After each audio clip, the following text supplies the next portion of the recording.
welcome back to Identity Emergence. This is your host, Brooke, and we're going to talk about being the different one today. Yeah. Yeah, I actually don't have any script. I just was like, okay, let me just like yap and see what comes up because this has been a topic that I've been thinking, and this just really applies to me and my personal life. So, if you don't know me, if you're new here, my name is Brooke, and I am Black and Japanese, born and raised in Japan, as the only Malaysian girl that I knew of in my city. So, I was born and raised in Fukuoka, Japan for 18 years, and once I hit 18, I went to college, Cal State East Bay, you know what's up, and I graduated there, now in LA. Me navigating 18 years of my life, being the only Malaysian girl that I knew of in my city, got me really thinking about identity. In that time, I didn't think that I was thinking about identity, but that's something that I was navigating my entire life. So, just to kind of give you perspective, I think being the different one is a gift. I think the different ones are meant to change the world. And of course, there's scale and levels to that, but I think we are the ones who are meant to bring in new perspective, to see from different angles, and to show that to also others, and to amplify our uniqueness, individuality. And as I'm saying this, I'm like, damn, really sound like an Aquarius right now, but hey, no shit, right? I'm an Aquarius. I care about individuality. I care about how being unique and being expressive of that. I think those are very important values because we in the society are taught constantly to dim that part of us, right? We are told to mimic, to be the same, to obey, to follow the system, to do XYZ.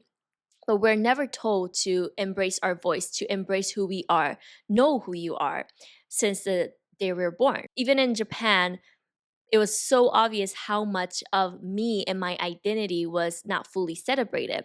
My skin tone wasn't celebrated, me being Hahu, mixed, and biracial, like those were not something that was celebrated, especially at the beginning. And I always carry this identity of like, I'm always different. The first time I kind of got introduced to the concept of like, let's celebrate individuality was actually from like Disney Channel because, the TV shows that I grew up watching in Japan, obviously all Japanese, and yes, I'm Japanese as well, but not with my skin tone or not with my features. So I will always like compare myself, and I didn't even like watch a lot of Japanese TV shows, to be honest, at the beginning.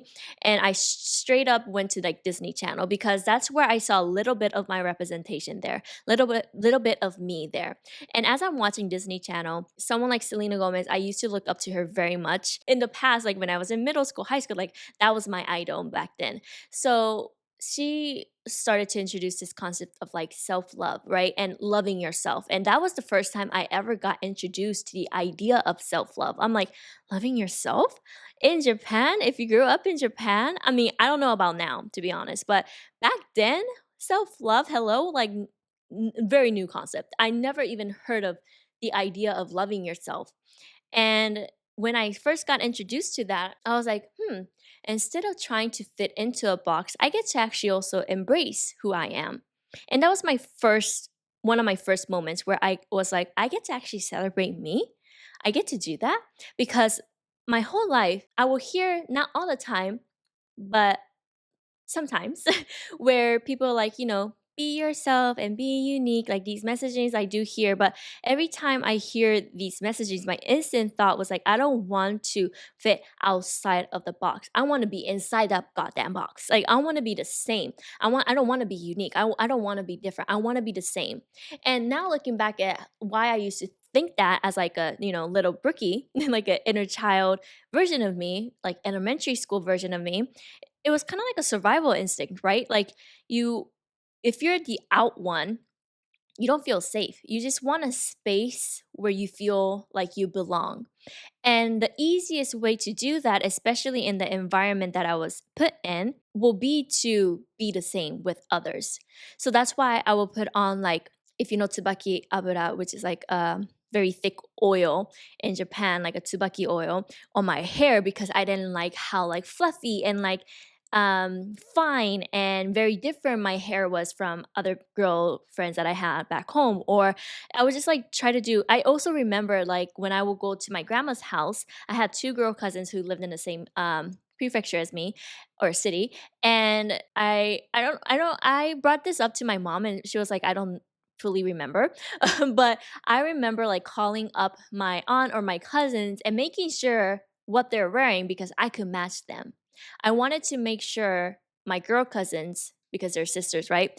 My girl cousins will be wearing the same thing as me. So if they're wearing skirts, I want to wear skirts. If they're wearing pants, I want to wear pants because my whole life was the theme of being different. I am not going to be the outcast even within my family. I think that's how I was thinking because I just didn't want to be more different.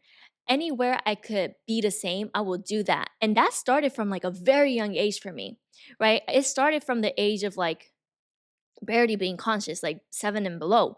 I wanted to be the same because I thought that was the only way to be fully accepted, to fully feel seen and feel comfortable in my own skin. I thought that was the only way. And as I obviously learned many life lessons since then, as I was a kid, of how actually your identity and who you are, like you're not supposed to blend in with other people. You're actually supposed to embrace who you are. And that's why, like, you know how people say, like, you're the black sheep of the family? I actually personally don't resonate with me being the black sheep, sheep in the family. I feel like that's my mom more, because she married a foreigner, not just a foreigner, but a black American from Oakland. And she married him, had a kid, had a Blasian baby. And she's also very spiritual as well, but she did like follow her family business. I know that's more like quote unquote traditional route, but aside from that, she was like doing all the different things, all the no-nos she was doing. So, yeah, maybe if you're listening to this, you might resonate with being the black sheep of the family. I just, I don't have siblings. I'm the only child, so I had no one to like compare in terms of that, but I did always feel like I was different. Again, going back to my childhood. So it all started with my childhood. But then as I moved out Japan when I was 18, as I mentioned earlier, I came to the United States. I came to the Bay Area. Okay, Bay Area is lit, y'all. Like very fun and very nice because that was one of my first time being exposed to different cultures, diversity. And I visited Oakland. That's where that's from. My grandma was present at the time. I will go to Oakland like here and there throughout my life, like couple once every couple years. So being in Oakland or being in the Bay Area, California, that wasn't new, but actually living there, I was like, wow, like there's so many people with my skin tone who kind of looks like me. Like I haven't met a lot of Blasians, but which actually there's a lot of Blasians in the Bay Area. I didn't even know that. But yeah, there are people who have similar values as me, and I just started to feel like, oh, I belong here. And I felt seen, accepted for the first time. But again, it goes back to how I never fully accepted myself. So even if people accepted me, I didn't feel like I was being accepted by me. Going back to like, being the different one, even when I came here, I'm still the different one. I'm still the girl from Japan. I'm still the girl who's also learning English as I'm going along. I'm obviously like I spoke English, but being in the same people as my age group and talking to them versus like my dad, it's different, right? So I'm also learning English at the same time. I'm also taking courses in English for the first time ever. And like I was still the different one. Like the culture was just very different. Like when I also remember they were like, "Do you smoke?" I'm like, "I don't smoke tobacco. I don't like that." They're like, "No, weed." I'm like, "Wait, hello, what?" Right? So a lot of culture shock, but I was still the different one. Then I had my spiritual awakening.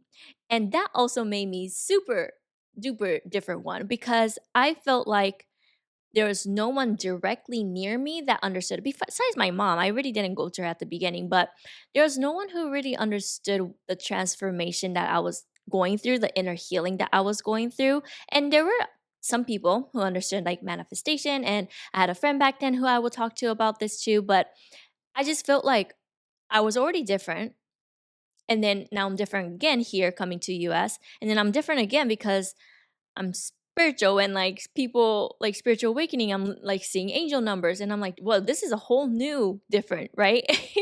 And then starting a business and going to the non-traditional route, even though I graduated college, that's also different too. Like, there's not a lot of people who will start a business, commit to doing what I'm doing, and I'm very proud of myself. But at the time, it was just like I was hella delulu. I'm still delulu. That's why I'm here.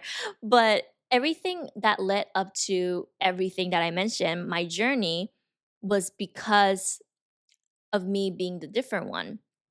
And at the beginning, I didn't honor that. I didn't honor that little me, the little version of me who was afraid to be the different one. She only cared about being the same.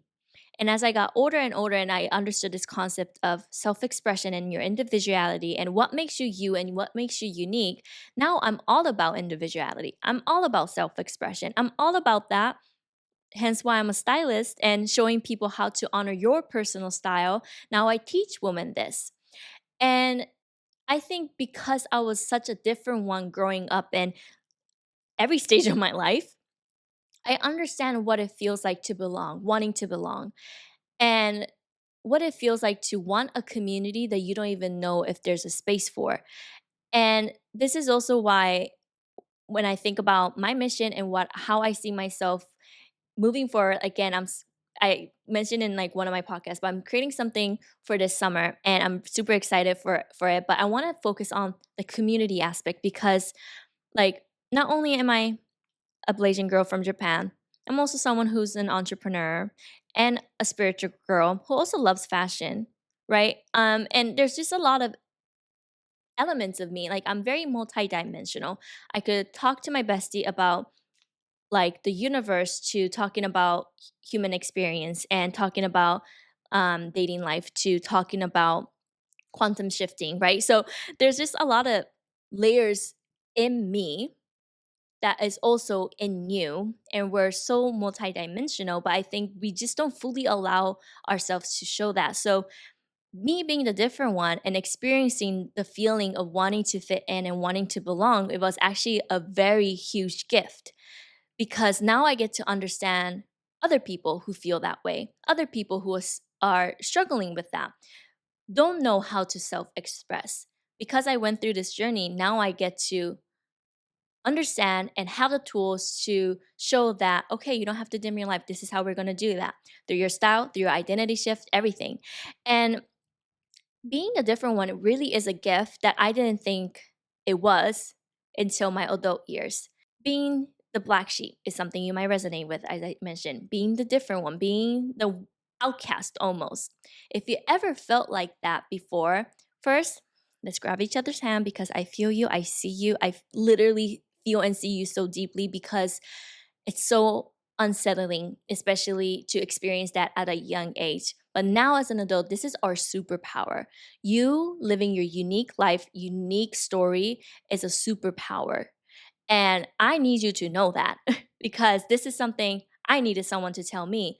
Me being unique, different, is a superpower. And I also feel like if you're a biracial kid, mixed kid, hahu, I think we're also so gifted and seeing the world from a different perspective because our race and ethnicities, and if you got to experience little bits of both, even just a little bit, you will see that there's so much different perspective, right? And it's a gift to really be hahu, biracial, because we get to see new perspective that not everyone gets to see. And being this different one, being the unique one, being the outcast, being the black sheep, these are things that feels like no one gets you. But I promise you that they are going to be people who will get you. You're never too much. And you being just the way you are is enough. And sometimes it might take a little time to find your community. Sometimes, ooh, I'm getting emotional. Sometimes it might take your journey to really land to find your community. But you will never have to mold yourself, your story, who you are, to belong. You are enough. But just growing up in these different environments and experiencing different life, it may feel like, where's my community? Where are my people? That's how I felt for years and years and years. But once you find your people, your community, where you feel like you could be yourself and that's more than enough, you're going to appreciate that you are the different one, that you were the outcast, that you were the black sheep of your family. And if you still haven't found your community, but if you're watching this video podcast, I mean, you're already in my community, right? Like, hello. Like, we found each other. And that's A, but B, I think so many people, I kind of think it as kind of like an onion layer where for us, where we have so much layer of like the version of us that we were taught to be. We were told this is who we are supposed to be because our inner core is too bright.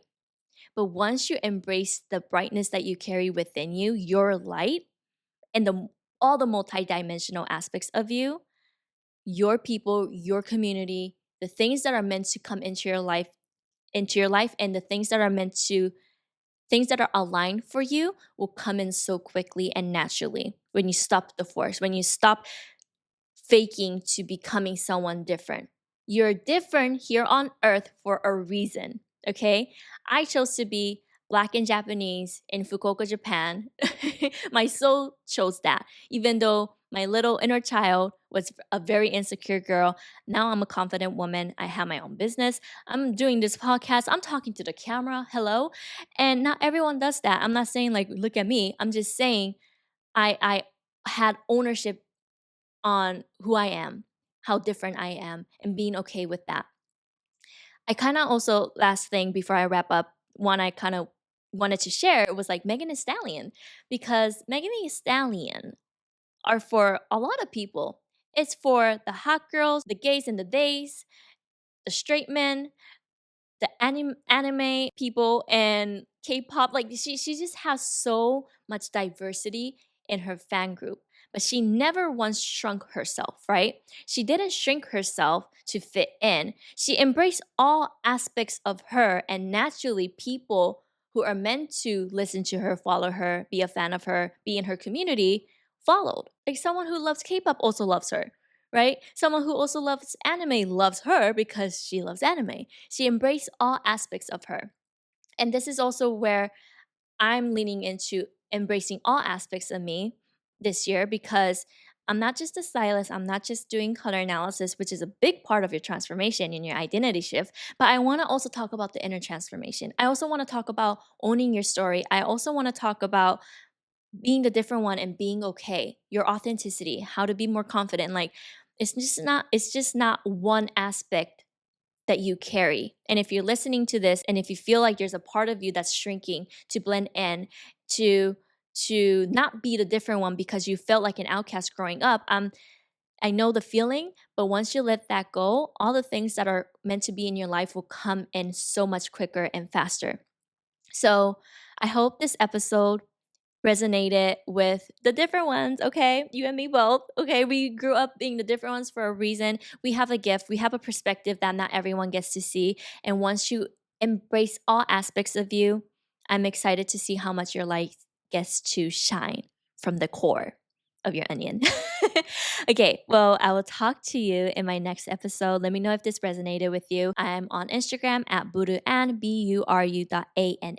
Tag me on your stories, DM me your takeaways if you felt just a little seen, even just a little bit. I'm here with you, okay? And I would love to hear your thoughts. Well, have a beautiful rest of your day, and I hope to catch you in my next episode of Identity Emergence. Okay? Bye. Mata ne.